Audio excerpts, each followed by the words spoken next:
Hello मित्रों, हमारा blog में तुम्हारा स्वागत है। Good morning. यहाँ से हमारा बटाका है, आप देख सकते हो।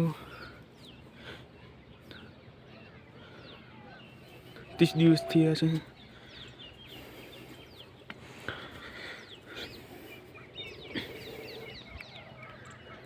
અમે ઘણા સમય બાદ આજ બ્લોગ બનાવ્યો છે।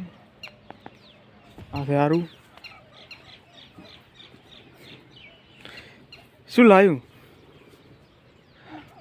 માં બેટો રેતનો શીરો બનાવ્યો છે। જુઓ, તું ખા, તું ખાઈ જા। અરે આર્યુએ બનાવ્યો તો રેતનો શીરો અને પોતે ખાઈ રહ્યા છે। અને હવે પાછા તોડી જાય છે પાળી।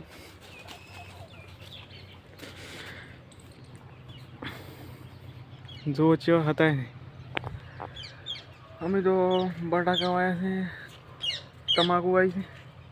તમાકુ દેખાતી છે, આ તમાકુ ઊભી છે। અને આજ તો કાશ્મીરમાં જ્યાં છે દેખો ધુમ્મસ ધુમ્મસ છે, થોડું થોડું।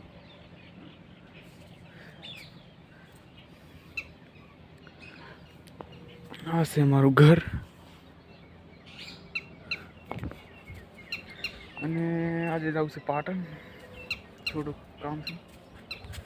અને તમારે આવવું હોય તો પણ આવી જાજો, આવવાના અમારા બ્લોગમાં બને રહ્યો। વિડીયો ગમ્યો હોય તો લાઈક સબસ્ક્રાઈબ કરવાનું ભૂલતા નહીં।